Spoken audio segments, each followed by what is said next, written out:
Modern cameras have lots and lots of bells and whistles, huge amount of different features. And today I'm gonna give you 5 tips and tricks on Olympus cameras that are very useful, but maybe not that familiar to you.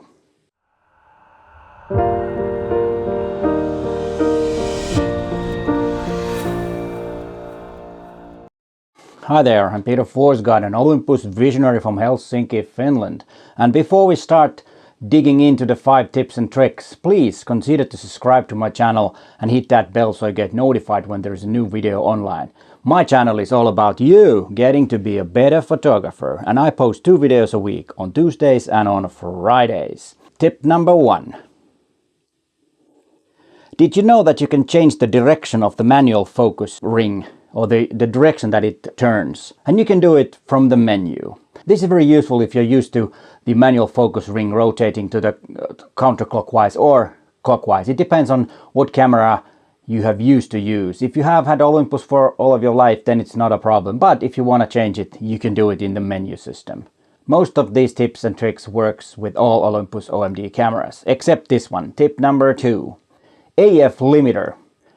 Did you know that you can set the AF limit where the autofocus will work? So you can set, let's say that you are photographing birds or some sports and you know that the subject won't be closer than 10 meters. Then you can set the closest focusing distance to 10 meters. And in OM-D M1 Mark II, for example, there are 3 different settings that you can apply. And of course, if you have the subject in from 1 meter to 3 meters and you know it's not going to be any further than that, then you can set those. And remember, you can have 3 different settings on this. But this one does not work with every Olympus cameras. And then tip number 3, shooting black and white. Black and white photography is very, very interesting, and back in the days that was the way the classical street photography, for example, was shot. And of course there's always possibility to do the black and white conversion in post. But if you like, you can do it in Olympus cameras. And what's great about that is that you can also apply different black and white filters to your images. And this is big thing. And you can also have different color tones. You can have a sepia color, a blue color, yellow tint, and so on. And I think that's a very good thing. But remember, if you make images in RAW, then the image will be in color and Lightroom will show it in colors. So you might want to do it in JPEG or use Olympus Workspace image editing software. And tip number 4.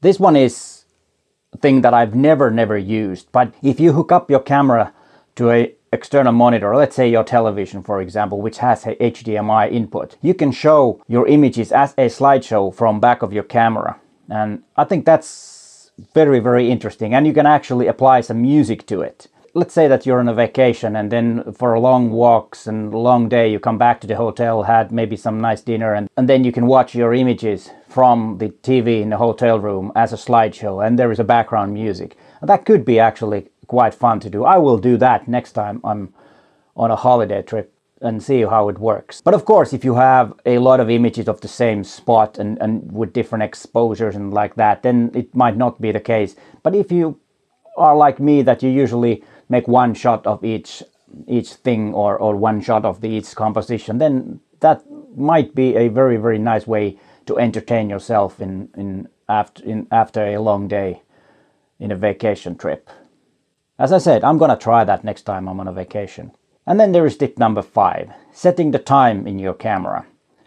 You can do it manually from the menu, but I think the best way is to do it so that you connect your smartphone with the OA Share app, and when it's connected, the app automatically changes the time in your camera, so it's always correct. And this is also very good if you have 2 cameras, for example, to shoot with at the same time. Then you have the possibility to have the exact same time on your cameras. Then you have the right capture time in your images, so that you don't, if you want to have them in order of capture time, then it's a lot easier than to do it manually or trying to change the time in Lightroom, which is sometimes a bit pain.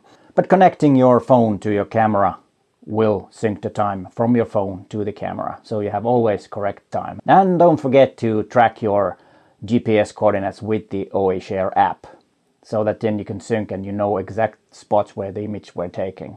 But then with the EM1X, which has a built-in GPS, you can track your images with the camera. It will record the GPS coordinates to your image files, metadata.